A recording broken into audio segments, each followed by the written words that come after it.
Hello, everyone. Welcome to Off the Charts, episode 182. Once again, we've got the Kansas connection here. So, first of all, how you guys doing? Good. Great. Yeah, good. Thanks, Dan. Excellent. Good. How's the Thanks. weather in New Zealand, guys? Getting better. Oh, no, good for you, Keith. No good. Big storm. We just had a big storm. Hmm. I don't understand the lingo. It's like Keith's like this, and then Steve's like, "Oh, good for you, Keith." Yeah, it varies. I'm on the coast. I'm on the coast, sort of thing. So we get the strange coastal weather. He's a bit different. I suppose in the I don't know. Yeah. Well, we don't expect a lot here, so if we see a bit of sun, it's like, yeah, Very great gusty. day. Yeah. What about you, Kevin? Well, the weather's pretty good, but we have a saltwater intrusion going up the river. It's very strange. The Mississippi River is taking on salt water from the Gulf of Mexico, and as it works up, the drinking water becomes not usable anymore. Hasn't got to where I live yet, but it's because there's no rain up north to make the river flow down. So we're hoping for rain like in Iowa or something. I guess that would explain that Facebook post of yours then. Yeah. Well, I mean, people are going out and buying like cases and cases of water, and they don't need to, because before it even gets to where I am, it's going to be at least the end of October. Gotcha. If it gets that far. So, Gotcha. they're doing things trying to prevent it from, the water keep flowing up. I don't know. It's crazy. I never heard of this my whole life. Yeah, neither are you. Weird. All right, well, hopefully good luck for you. So, yeah, here it's still pretty sunny here. So, first day of fall today for us in Canada. So I'm gonna leave it to Kevin here to explain today's episode, since it was his idea. Sounds good? Yep. So I had this idea for us to pull a glam metal album from 1987, 88, and 89, which seems to me to be the height of that kind of music popularity. There's a little bit before and a little bit after, but those years seem to be like where it was the most, where it was on the radio and everything else. So what the idea is to pick one album from each one of those years, and then one album that just fits in somewhere in those 3 years, any one. And that would be it. That's Sounds good. So That's the our plan. top albums from 1987, top albums from 1988, one from 89, and a wild card of one from any of one of those 3 years, correct? Well, it doesn't necessarily have to be your top album, but if that's what you pick, that's okay too, because just an album Yeah. from those that you really like. Well, like I said, I explained to you, since you, Mr. Lateness there, So we've already talked I about went a specific way, but like I said, you can discuss how you decided to choose your albums. So, since it's your idea, Mr. Kevin, how about we start with you? All right. Well, my first one I picked, this is the one that actually gave me the idea to do this. It's a band that was pretty much a bluesy hard rock band, and then they decided to do a glam metal thing, and then they kind of took over the world for a little while. And that would be Whitesnake, the self-titled album from 1987. You can see a 99-cent sticker on there. I don't know how I found this in a 99-cent bin, because the record was brand new. And the cover is got a little dings on the corner, but the record itself is like brand new. It was just there, but I think David Coverdale is kind of a genius. He switches his band up constantly, but always puts out a good product. I've never heard a Whitesnake album that I hated. There's some stuff that's a little more bluesy that I'm not too into, but and this is the only one I have on vinyl that I picked. Really? But yeah. I have a lot of the stuff that were right before and right after for some reason. In those 3 years of my vinyl, the ones I picked anyway, because I have some back here. If you guys can see, those I didn't pick, but those are in the year. So anyway, Whitesnake is my first. Cool. Good choice. More on that one later, but we'll see. All right, Mr. Keith, how about you? 1987. Yep, I've got one. I was a bit initially confused by glam metal because first it was the guys in denim with the long hair, and then all of a sudden, because we used to get things later than everyone else, and then all of a sudden there were these guys with like teased up hair, and they would get in the videos they were getting close-ups all the time. That there'd be the drummer and he'd smile and have the long blonde hair, looking good for the camera. But then I sort of realized it was like a fun thing, and it was mainly for music videos, and that they look great in the music videos, and the music was fun and energetic. And at that time, if you had that sort of long hair like some of those guys in the band, the women would just tear you apart. They loved it as well. They just absolutely loved it. Nothing wrong with that. I missed Yeah. my calling. Yeah. Yeah, I suppose I was grungy before grunge because I was pretty grungy. So my pick is this album here. I think my picks might just totally be different from you guys, this one. So this is Lizzie Borden, and the album is Visual Lies.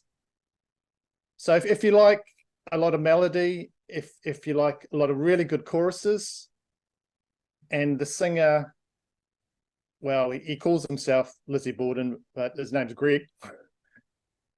He sings in the sort of register of Bruce Dickinson. I think he sounds really good on this album, man. I think the songs are really good on here, and I like all the songs on here.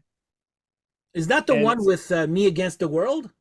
Me Against the World is the first song. That's the banger. It starts off like that, and it ends really well with Visions as well on the second side. So this is their third album. The guitarist is Gene Allen, and future Ozzy Osbourne guitarist Joe Holmes. So that's my first pick. Wow, that's a band I've heard of, that. Never heard. Nope. Oh, sorry, go ahead. Go ahead. No, I've said what I had to say. Oh, I was just saying that's a band I've heard of, but never heard. Like I've always heard the name, but never actually heard them. So I'm gonna have to check those guys out. Yeah, I think I might need your help to fill in some of the blanks on some of these. Like glam metal's not my specialty, but that's one that I really like, and it's at times it veers towards like power metal. So that's what I sort of like. But I included that one because I thought it's glam metal, because if you watch the videos, the guy wears like a sparkly jumpsuit and a cape. So if you wear a sparkly jumpsuit, a cape, and you got your hair out to here, that's definitely glam metal. I'll give you that one for sure. Yes. Yeah. Just because of the album, what's Master of Disguise? Yeah, that's a good one too. Yeah, I don't have that. I have them all digitally. Oh yeah. Oh, there you go. Good choice. I was not expecting that at all. All right, Mr. Steve, what do you got? Okay, so starting off with 1987, I'm going to go with a band that is still going. In fact, they just released a new single, so I'm going to go with Dokken and Back for the Attack. So this album, it actually has 13 tracks on it, quite long for, a vinyl album. They must have only just squeezed it all on here. Of course, it's been reissued too on 2LP if you get the box set. And Dan's just done a big rant about, bands re-releasing albums that didn't need to be reissued. It'd be nice. Look, to be honest, I wouldn't mind this as a 2LP set, but I don't really want to have to buy the whole box set to get it. So anyway, that's I'll save that maybe rant for another show. But anyway, so quite a long album. And you might think, well, maybe they could have cut a few things off it, but for me, it's like I love every song, or at least like every song. There's a couple of songs maybe, that's just so. But really, I mean, there's some kick-ass tracks on here. Kiss of Death is a real banger to kick it off. I mean, the riff from George Lynch on that one that starts it off, it's pretty heavy. I mean, I know we're supposed to be sort of going glam metal, but that's just for me, that's just good 80s metal. That one, that's a really killer riff to kick off the album. And it is actually, Dokken were always a little bit heavier, I think, than some of those other sort of what get hair metal, glam metal bands. They're just that little bit heavier, I think. But still had that melody from Don. Don Dockin's such a melodic Oh yeah. vocalist. So yeah, I just so many good songs. Of course, this has got Dream Warriors on it, which was a little bit of a hit for them with the time with the movie. But it's also got a song called Cry of the Gypsy, which I really like. And it's interesting. Oh, hello. Keith's disappeared. He's got a green screen. He's gonna call his son. Well, Yeah. there we go. He's back. Does, yeah. Well, my screen keeps saying low bandwidth, so I don't. I may disappear as well. All right. Anyway, go on, Steve. Yeah, so Cry of the Gypsy is one of my favorites of this one, and the new single is called Gypsy. So I don't know, he's got a real thing for gypsies, Dan? But yeah, that's as we've talked about too, Dio had a song called Gypsy, LA Guns, Electric Gypsy. I might do a show one day, You're right, Gypsy in the title or something. I don't know what the fascination is. I was thinking about doing something like that too with that gypsy thing. I was rolling my eyes. I'm like, really? Yeah. Well, I'd never thought about it until you mentioned it, and I was like, yeah, you're right. Gypsy's everywhere, isn't it? But it's kind of weird too that that's his new song and it's called Gypsy. Like you might have thought, oh, maybe it was an '80s thing, but yeah, his new song is called Gypsy. But it's not bad. But I don't think he's ever going to get back to this. This is awesome, and yeah. I almost put that one, but to me, it's a little too long, like you mentioned. Mm. And I think I love my favorite song is one that you don't like at all, or not. Was it we had a discussion about Burn It Like a Flame? I absolutely love the song, and you're like, no. Yeah, that was one of the singles, but no. And So Many Tears. I'm not that fussed about those two, but that's about it. Everything else, awesome. Cool, good choice. I thought we were gonna get at least a match, but I'm surprised about you guys not picking this year. I brought it out just because. Yes, I did buy it, Keith and Kevin, at a record fair. I got it on the wall. There you go. All right, my pick, not my favorite album of the year, but as one that I really, really love. I'm going to go with Autograph, Loud and Clear. It's got my favorite Autograph song with Loud and Clear. Dance All Night. I love that one. She Never Looked That Good for Me. I don't know if you guys ever saw that Kirk Cameron movie, Switching Places with Dudley Moore. They're in this movie. But yeah, I just found that I find that their albums kept getting better and better, and of course, their best one was to be their last of this lineup here. But I didn't know this came out, like this flopped totally here in Canada. But I don't know about you guys, but I found out about this, like I didn't know it came out when it came out. I only found out about this in like late 90s or something like that when I was too much grunge. I was like, okay, I need to find other of these other bands. So the only song I know by them is the Turn Up the Radio song. That was the only song that ever made it to the radio here. I mean, they might have been on MTV with some other stuff or whatever. But as far as radio, that was the only song we had. Yeah, this video here, the song here, Loud and Clear, has actually got Ozzy and Vince Neil in the video. So anyway, I would say check it out. Loud and Clear is easily their heaviest song, but it's so fucking melodic and catchy at the same time. I don't know. I just love this album, but nobody ever talks about it. But yeah, I'm picking this one here. Autograph, Loud and Clear for 1987. Cool. There we go. All right. Well, that was better than I expected. I was sure we would have like, which is okay. We each don't have any matches. Yeah. Unlike other episodes we've done here. All right. Kevin, when we start off with 1988. 1988. I have an album that I have a copy of cassette and CD, but still have not come across the record yet. Cinderella, Long Cold Winter. This, speaking of bluesy rock, this one I think is their best album. I like this and Night Song's about the same, but this one's a little bit better, I think.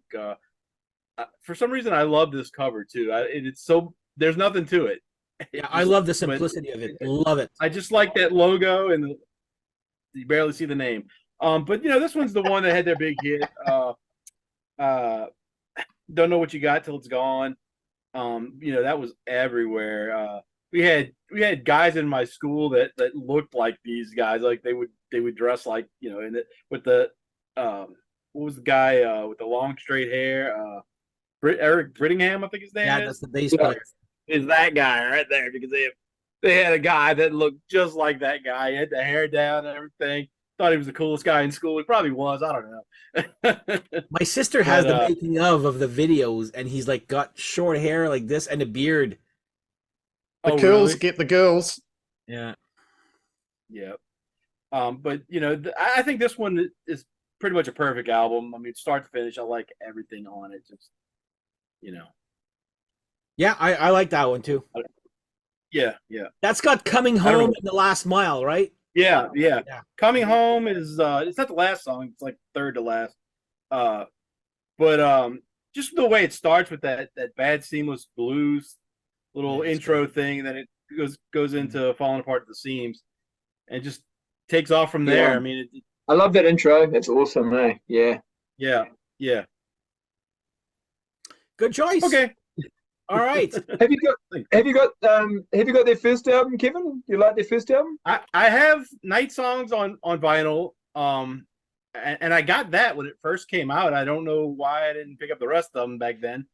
And then I have the third one as well on cassette and CD. And then their fourth one, I remember seeing it in the store, and I said, I'm going to come back and get that. And then it was never there again, and I never found it. Good. I love that stuff. That's what I've heard. And I've never seen it. So, I mean, I could get it online, but I've just never seen it in the store again. I remember it had yeah, I know. If you want it vinyl, it's a tad expensive. Yeah. I only saw it on CD, and it had like a purple case. Yeah. And it exists on vinyl. I'm just letting you know. I have it. And normally back then. Yeah. Well, you can send it to me if you want. I don't. I don't want to. All right, that's for friends. 88. All right, Mr. Keith, what do you got for us for 88? We were just talking about how we're not going to get any matches. Uh-oh. I stole Kevin's it up thunder. while you were talking there, Kev. Yeah, I think last time I stole some of your thunder with going first with one that you'd picked. So it's my turn now. This is well, you can send me that. This is just a great blues rock sound in this, like you're talking about, and of course guitar work. But this looks to me like almost. I know you guys aren't into your black metal, but this could almost be a black metal photo from like a Norwegian. You're right. Yeah. You're right. Oh yeah, definitely.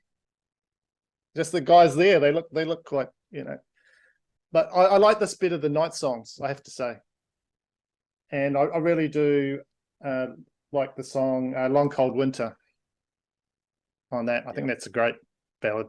So 1988, their second album, that's my pick for 88. Cool. There we go. Mr. Steve, 88. 88. All right. Well, I'm going to go with this one here, Bullet Boys. And this is their first album. Love this album. Just so many great songs on it. It's just, similar to Doc, and I just play it from start to finish. Still play it all the time. Happy to. Hello. It's just an honorable mention for me. Yeah. I'll let you do the talking now. Yeah, I know Dan's a big fan as well. I think Dan's probably more of a fan too of all of their albums. The first three albums. Yeah. I love the first three. Then it's all down from there. Yeah, well, I start losing interest really from the second. I mean, the second one's okay, and then after that, I don't know. But Mark Toran, he's still trying to keep the band together. But I mean, they did a reunion a couple of years ago, and it was a bit of a disaster. I mean, they did play shows. Yeah. But no one seems to be able to get on with Mark. I don't know whose fault it is. But anyway, They've put out a new single too, but that was a while ago. I don't know what's going to happen. They're touring still. Maybe they'll put out an album, but I think the days of again, a bit like Dokken, of course, you know, they're not going to put out an album like this again, probably. But this is kick-ass. Ted Templeman, you know, the Van Halen producer, produced it, and it's got some Van Halen vibes, definitely. But you know, hard as a rock. My favorite song's actually Kissin' Kitty, which originally was sung when Mark was in King Cobra. Like for a very brief time, he was in King Cobra, as was I think Mick Sweeter as well, but and maybe Lonnie Vincent. But anyway, yeah, and they took that song with them, and it's a really good song. But yeah, no, it's just awesome. Yeah, good song, good album. Yeah, I smooth up in ya, and I'm. Oh yeah, yeah. And For the Love of Money, that's a great cover. I love that song. Until I learned it was a cover at the time. Like I said, I was. Oh yeah, it's. Steve, you're holding your albums off to the side a little bit too far. It's not on the screen as far as I can see. There you go. Yeah. Oh, okay. You're like Yeah, cutting that half. There you go. That's better. Yeah. Yeah, cover your face. Just cover your face. Yeah, yeah. We got three. I have a copy of that Bullet Boys album, and I bought it, and I didn't think it was going to play well. It's so scratched up. I was like, I'm just going to buy it because I want it, and then I'll find another one later. And I put it on, and it plays like it's brand new, no scratches or anything. Can't believe it. I never even cleaned it or anything. I just put it on just to see. Perfect. Make any pops, any crack, nothing. And I was like, that was the one it was meant to be. There you go. That's good there. Hey, no, great album. Good choice there, Steve. I'm sure you guys will probably know, especially Steve. I'm sure he'll know which was my number one for 88. But I'll go ahead and show it again. Winger, the self-titled. I almost didn't put this because my Discogs says this was released in 89. I was like, wait a minute, I'm sure it's 88. But this is the Give album. you the benefit of the doubt. Yeah. But yeah, I had to go look in the back. But yeah, this is one of the rare times where I saw a video that wasn't Kiss or Alice Cooper. I'm like, I need to go buy that. And I still remember this day buying this on cassette at the time because I had seen the video for Headed for a Heartbreak. And I was like, whoa, this is different but cool. And just fell in love with the album here, like Madeleine, Hungry, 17. I'm probably the only one who loves Purple Haze on this. I think it's a brilliant cover musically. The musicianship on there is, I love it there. Steve had actually got me into liking again Time to Surrender because I thought it was okay at the time, but then I am listening to it more and I'm like, this is actually, the whole album is good. Yeah. No, time to Surrender. That's my favorite track. Yeah, and they're playing that live too, which is. I saw that. I saw that 2 days ago on YouTube. Yeah. So yeah, good song. My least favorite would be Without the Night. To me, that doesn't do that much there. But yeah, to me, this was a game changer, life changer, I guess, for me at the time. So 1988 has got That's a good album. Winger self-titled, which was apparently before was called Sahara, if you don't know the backstory to this. So there you go. 88. So the band was going to be called Sahara, is that right? Yeah. And they're like, why don't you name it after yourself? He's like, I'm not sure. And they named it Winger. Because there's another band called Sahara. Yeah. I just love the album cover, the color, and I don't know, leaves a lot to the imagination, I find. So there you go. All right, 89. Kevin, what do you got for us? 1989. I went with the Local Boys Gone Good. Lillian Axe, Love and War. I'm actually friends with Steve Blaze's daughter. I didn't know it was his daughter for about 4 years. And then one day she said she was going to see her dad. I said, who's your dad? And she goes, oh, he's Steve Blaze. And I'm like, what? I said, that's like one of my favorite bands of all time. No, this came out when I was in the end of high school, I guess. And it just kind of blew me away. And I guess because they're from New Orleans, they played a lot. on the radio here. We used to have a channel that was kind of a hard rock, some heavy metal channel, and they played them a lot. I think She Likes It on Top and My Number were the hit songs that they played Really? here, which is kind of, a little risque for the time, I think, but I listen to this till this day. That's the album with "Show a Little Love," right? Yeah. Yeah. I have I've seen the video many times. Have you guys ever noticed part of the guitar solo and "A Little Love" is Star Wars? I wouldn't doubt it. I'll have to listen to that though. Da-na-na-na-na-na-na. It's got that part in it in the solo. I'm like, that's friggin' Star Wars. Listen to it again, and then you'll never be able to unhear I'm it. going to. But Yeah, right. You're gonna ruin it. the guitar. You're gonna ruin it for me after all these years. No, I actually think it's brilliant. I love it. I don't own any Lillian Axe. That's one band I should. I keep saying I will get some. Well, I know you don't do CDs, but on my birthday, November 24th, they're putting out a CD box set that doesn't have this album. It's missing the first two albums, but then it's got like 6 albums in it, plus the Steve Blaze solo album, which is apparently really hard to get. And it's got a bunch of extra stuff. I looked it up on Amazon. It's like $70, so I haven't pre-ordered it yet. But I don't have the first album in any format. I have some of the songs, but not a full album. So I was hoping that was going to be in that box, and it's not. Sorry. Sorry. All right then. Number Mr. Keith with 89. 89, yeah. So my pick is Michael Monroe, Not Faking It. Because Michael was in the band Hanoi Rocks, and Finnish band. And so this has got, the lead single was Dead, Jail or Rock and Roll. And in the video, of course, they had Axl Rose. And in my opinion, I think Axl Rose and the boys from Guns N' Roses just copied this guy and his whole look and his whole style for Guns N' Roses. That's what I've heard, yeah. Yeah. Because they hung out. I think they hung out a bit. Really? So this is very hard rock parts, but it's still got a lot of glam type touches in it. And it's got an interesting sort of mix on it. There is some ballads. There is some great guitar work on here.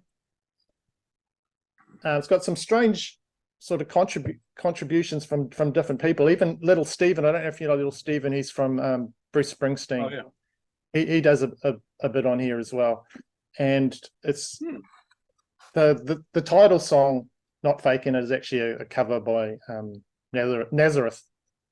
It's a cover of a Nazareth song. So I don't know. It's just a little fact there when I was looking up.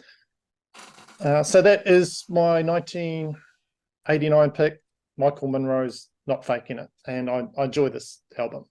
Yeah. I remember the video of that. Yeah. Okay, I'm gonna. Kevin and Steve, do you, or even Keith, do you guys know or like Hanoi Rocks?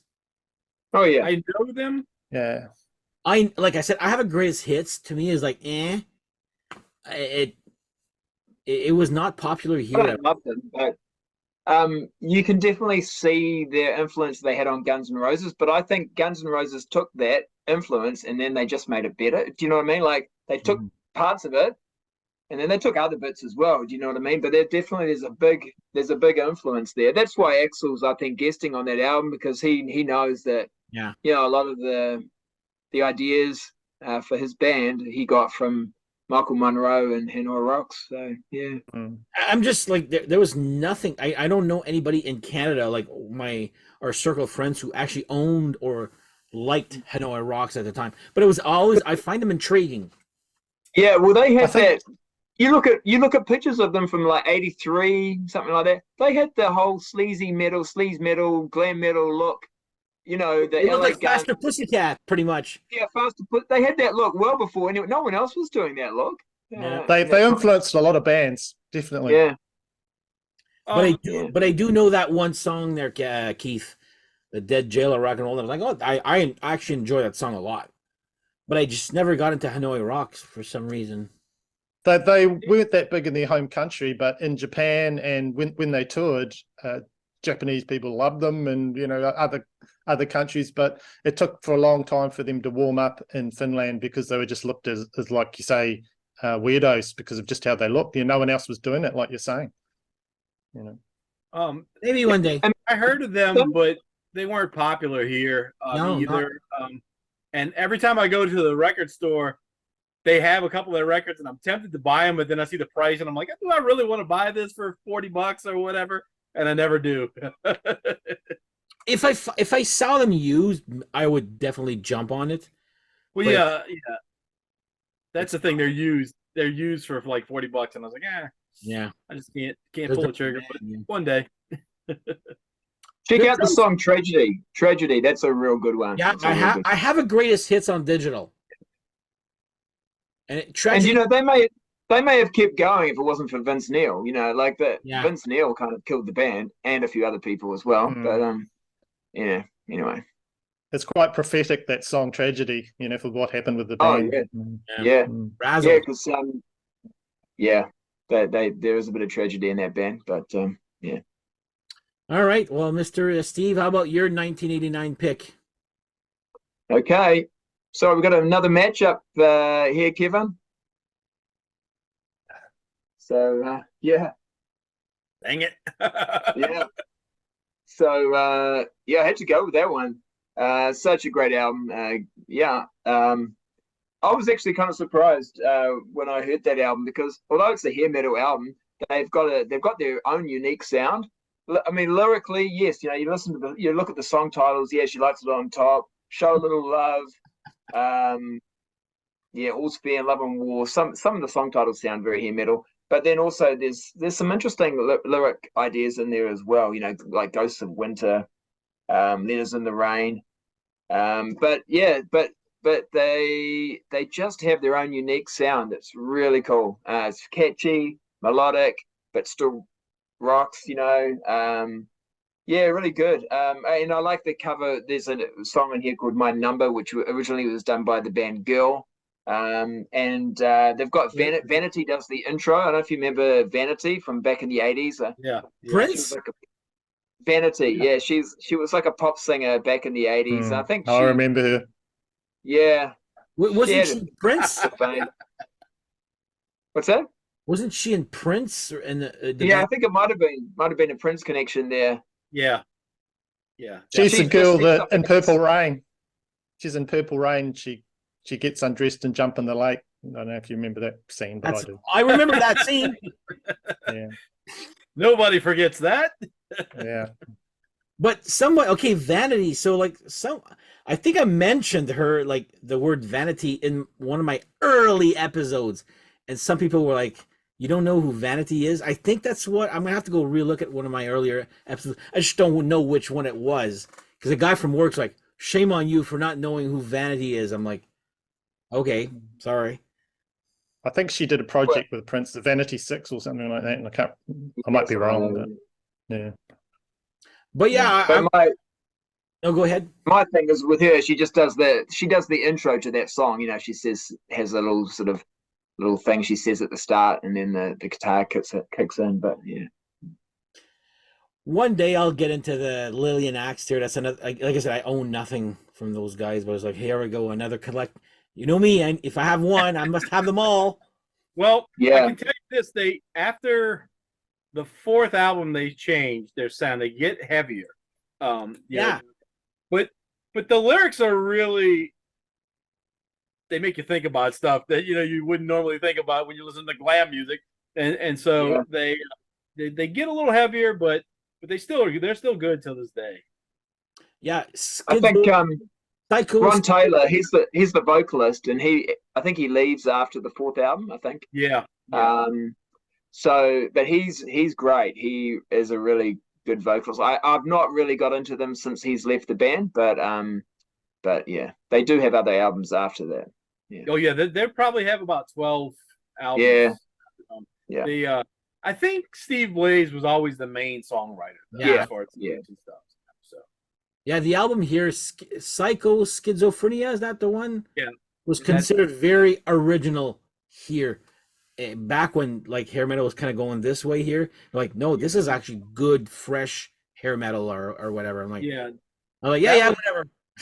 That was the last one that would be glam metal, I think. Mm. You know, and then it took more of a heavier but hard rock kind of sound after. One day I'll get into those guys, or I'll get their. You'll like it. You'll be doing shows Oh, about it. I do like the songs I've seen on the videos. I do love them a lot. It's just like, okay, here we go, another band I need to buy. That's My friend about maybe a year or so ago found their first album in a dollar bin somewhere. It's like a $200 album. Yeah. All right. Well, good choices, guys. There. We don't have a match for me. I'm going to put 1989. I'm going to put this one here. Tesla, the Great Radio Controversy. First song I ever heard from Tesla would be Heaven's Trail. And then I saw that, and my friend's like, just check out the guitar solo. And I friggin' love that guitar solo in Heaven's Trail. And of course, I bought the album, and then I'm like, hang tough. And it's like so, like, wow, that's Heaven's Trail, one of my favorite Tesla songs here. Okay, yes, love song. I prefer the intro to the song itself. The intro is fucking brilliant. Sorry for my language there, but that, and I bought the video cassette of the Times Making Changes Greatest Hits. There was a video, or actually I got this on CD, and the guitarist plays the intro to Love Song. And for all my life, I thought it was two guitars, but it's actually just one guitar doing that whole thing. I was like, oh my God, mind blown right there. Which one here? Making Magic, Party's Over. This whole album, and I wouldn't consider this hair metal sounding, but they were lumped into that category because of Metal Edge magazine and all the videos and MTV and all that there. But this is such a great album here. It took me a while to like. It took me until that Greatest Hits came out, the Times Making Changes Greatest Hits, to like, these guys have got good songs just besides the videos we saw there. So I'm putting 1989's Great Radio Controversy as my favorite glam metal album of that year. That's a good one. I remember I had that when it first came out. That was the first song I heard as well, was Heaven's Trail. Oh yeah, it's then I thought that was their first album at first, and then I was in the BMG or Columbia House Music Club, whatever, and they had the Mechanical Resonance album, and so I ordered that, and I'm glad to this day I did, because it's a very expensive album now. Yeah. But I had that one, and I was like the only kid in school that knew who they were, and then they did that acoustic album, and the Signs came out, and everybody thought they were big Tesla fans, and then I was like, you're taking my band away from me. I know, I hate that when that happens. That was sort of. Oh, go ahead. That was sort of like MTV Live before, that started that whole thing off with you do an acoustic set. I think that's the first acoustic thing I saw.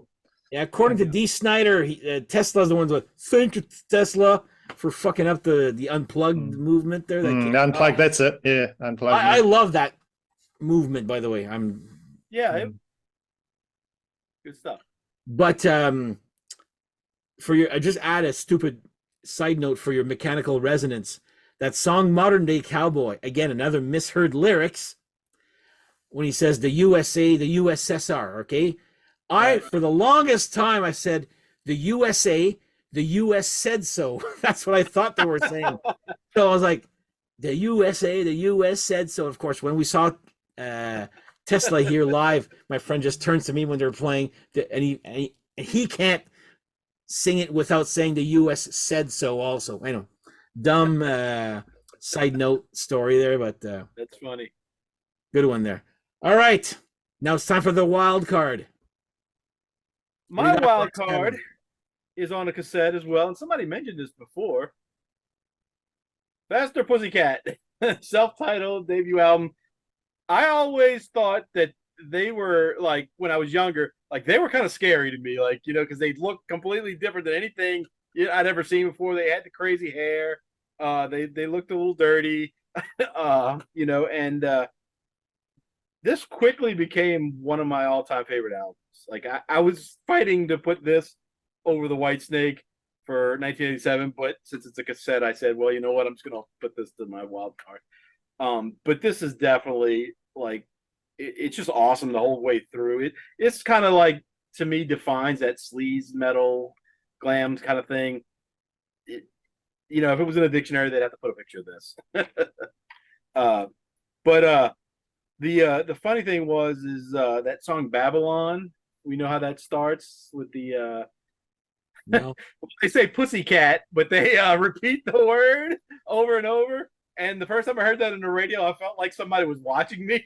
Like, should I be listening to this or what? Because I was still kind of young then, and I couldn't believe that they played that on the radio, but they did here anyway for a little while. But if you don't know that song, look it up. I will.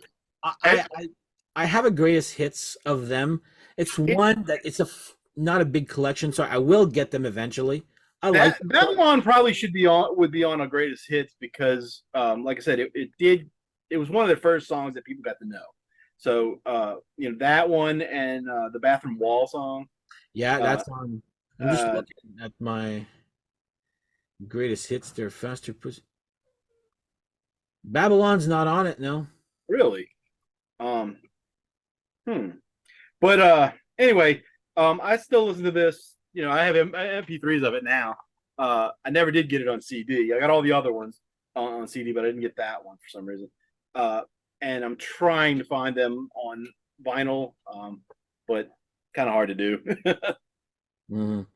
I like them. It took me a while to get into Faster Pussycat until probably easily one of my top 5 ballads ever, House of Pain. Most people know them from that. Brilliant ballad, and the video helped too. That album was the one that got popular because of that song, and they here anyway, and then the next album after that was also I thought pretty great. The one Whipped. Yeah, Whipped. Yeah. Cool. All right. And that album, Kevin, was actually released 2 weeks prior to Appetite for Destruction. So 2 weeks, very close. Yeah. At the same time that Guns N' Roses came out, but actually 2 weeks prior to them. So, yeah. I saw that band live, Faster Pussycat, a week after. I don't know if you guys ever saw this, where the bass player a week before the show we saw was so drunk that he slipped. I don't know if you guys saw that, and his head went face first into the bass drum. And of course, the next show was where we were here, and they're like, "Oh, thank God for YouTube." The singer's like, and of course, the bass player was very sober. But yeah, that was. No, go ahead. I saw them several years ago, and this might be the same guy, but they had a bass player who I didn't recognize him at all. Like he was just some new guy. It's not the same guy as the number one. I know that. Yeah. No, and so midway through the set, he blows out his amp, and they only played like maybe 8 or 9 songs. They still had a few more left. They had to stop the show. After the show, I'm hanging around outside with some people that I know, and their bus is like right there, so you can see them when they walk out. The guy walks up to me, he asked me if I had any weed, and I look at him, I said, "You're the rock star, man. If anybody's got it, you got it." Okay, I'm gonna add another funny story regarding Pussycat, that Faster Pussycat. That same show that I told you I saw. They finished their set, and then they leave all the instruments, feeding back, like and preparing for the encore. And we're waiting. Then the organizer, which I kind of know, he's like going, "They're not coming back. apparently the singer refused to go back for an encore because the bar would not give him a bottle of Jack Daniels. I was like, oh God. I was like, okay, whatever. Because I know the owners to a point there, and then they told me that story. I was like, wow, okay. Yeah, he's kind of a diva. I've seen some other stories like about him like that. He's old and fat now. Yeah. Aren't we all? All right, Mr. Keith, what do you got for us for a wild card? I've just got a couple, but they're well known and I don't have to talk much about them, so I can breeze through them. Sounds good. This one here, Lita Ford. Yeah. Lucky enough to have Sharon Osbourne as the manager, so she roped her husband into doing the song. But I didn't know about the manager part, no. Yeah. So I liked this album when it came out, and I just got it the other day and had another listen to it. It's still good. Isn't that song on an Ozzy album too? No. Not to my knowledge. Not that I know. I don't think so. We Close Our Eyes Forever. I thought that was on his album and her album. No. You may be mixing Hellraiser. I don't know. Yeah, Hellraiser's on Motorhead and on Ozzy. On Ozzy, yeah. And they do a bit of a mashup. They came out for Record Store Day. There's a bit of a mashup of that Hellraiser with both vocals from. It's quite good. So anyway, and my second honourable mention is Alice Cooper, Trash. It's got this went big.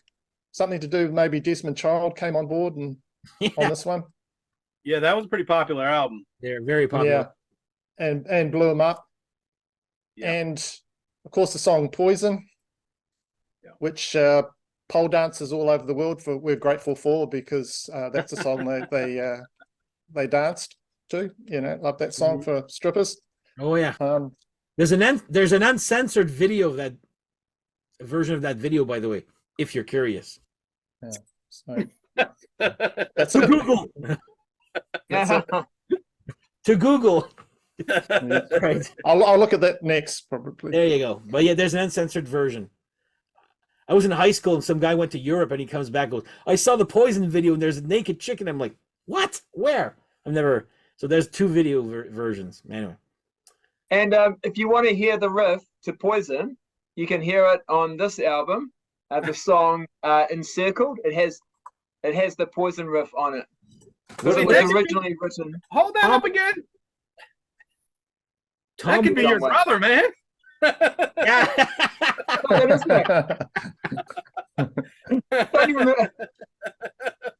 wow. Steve, wait. There you go. Yeah. All right, is that all for your honorable mentions there, Keith, or you got more? No, that's it. Perfect. All right, Mr. Steve, go ahead. Well, I can pretty much grab almost any record from my collection. It's probably going to be 87 to 80. Well, you know what I mean. Like, there's heaps, in that time period. And actually, while we've been sitting here, I've been thinking, maybe I'll change my mind, because in fact, I have changed my mind. I was gonna show this one, but Dan's already showed it, talked about it, and now that he's actually got the album at last, there's not much point. So I thought, what would I like to talk about? Yeah, there it is again. Yeah, and in fact, he's got it even. He goes from not having it to having the rare to the best. It was by version. Chance. It was at the record fair, and I see it there, and I'm like, I got to get that. Just yeah. And then I got to go home and tell Steve about it and gloat about it. But yeah. I don't know. So I think what I'll do is I'll just go with this one here. And again, this band's probably not necessarily known as glam metal, but they certainly were embracing the style, the image at that particular time, and perhaps with the songs as well. So I'm going to go with Scorpions and Savage Amusement. Probably not one of for fans of this band, that this is probably not one of their go-to albums, but again, I'm kind of, because for me, the mid 80s, late 80s is the time when I'm really getting into this music. This is actually one of my favorite Scorpions albums, and it was my first Scorpions album that I heard as well.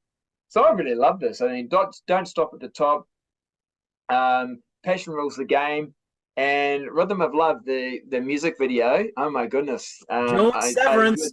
Joan Severance. Yeah, as a what was I, 16 or whatever, 16-year-old at the time, I did enjoy that video. Yeah, so that's. But I'll tell you what. Also, one song no one ever talks about, I think, is great. Every Minute, Every Day. I really love that song. It's quite a heavy song. Yeah, good. That's my pick. Cool. I'll mention. I did mention it at the beginning of the recording. I stood because Kevin was late, so I picked only bands that were hair metal bands. Like Scorpions to me was a rock band that made a hair metal album. Like even like Trash, you know what I mean, or Kiss Crazy Nights. I didn't choose that there, so I went with hair metal bands doing hair metal albums. That's what I did. That was my rule. So my wild card would be Blow My Fuse. I don't know if you guys heard, but they've actually retired last week for, we'll see for how long, but one band that at the time I did not realize how great these guys were. Again, Yeah. Early 2000s, I was like, why did I, like, nobody in my social like groups had these or knew of. To me, it was like, kind of looked like bootleg on a cassette format at the time. And then I'm like, they weren't playing the videos here. I think this is a great album. Get It While It's Hot and Cold Blood. What are those? Like, those are uber catchy and great songs, I find. Don't Close Your Eyes to me is a decent ballad, not the best ballad ever there. But and Blow My Fuse is a great song too. But yeah, like Cold Blood is gonna be like one of the better hair metal songs out there to me there. So I'm putting my wild card Kicks Blow My Fuse, and I'm just gonna put really quick there. I some love with this here. Reach for the Sky. I like it. My favorite Wasp album, 1989. Again, because of the rule I gave myself, I didn't choose this one, but I love this album. I know everybody else hates it, but So many wild cards. no, I know. I'm not talking about them, and of course, I did bring this one out because it's a blues band that made a hair metal album. That's why I didn't choose it. Right. So there you go. But my official wild card is Kicks, Blow My Fuse. That's I almost put this one in, but I couldn't put it over Cinderella. But they were friends with Cinderella, so you know. Yeah, similar band. Mm. Perfect. Well, there goes our we got through it there. So before we sign off, I'm going to ask, like I said, people watching this, if there is a subject that you guys would like us to tackle, leave it in the comments, and we'll try and make an episode out of it if it's possible, obviously there. So anything you guys want to add before we log off? Go buy Lillian Axe. I will. I will. That one, you know, when I find it, obviously at a I'm not gonna go out of my way, but yeah, I'll get some there. They're fairly easy to get at a mid to expensive price there, but yeah, the early ones are for sure. Yeah, they're expensive, but perfect. There was a reissue of two of them so far that were on Amazon. I don't know. I think one of them sold out. The one with the lady with the axe, whatever. Poetic Justice. Poetic Justice. That one is, I think, sold out, but you can get Psycho Schizophrenia still on Amazon for like under $40. I think. Yeah. Good luck on Love and War and one day there. All right. Anything? Like I said, anything else you guys want to add? We're good. We're good. Excellent. Well, thank you guys for watching. Once again, like I said, if you want to suggest a topic for us, let us know in the comments, and we'll do our best to accommodate. And on that note, I would like to thank Mr. Kevin first for coming up with this topic. Even though I was late. From Sonic Boom TV. I wasn't going to say anything, but okay, you know what? But I'm sure, yeah, Keith. We'll see what this applies. But I know from Attack Down Under, but I'm going to point this way because every time Steve is right there for me right now, but I'm going to go this way. Check out his channel, Hard Rock Metal Invasion. Again, their links to their channels will be in the description. Don't forget to like, subscribe. Also, not just for mine, but for all other 3 channels. And we shall see you guys next episode. Take care. Talk to you guys later. See you later.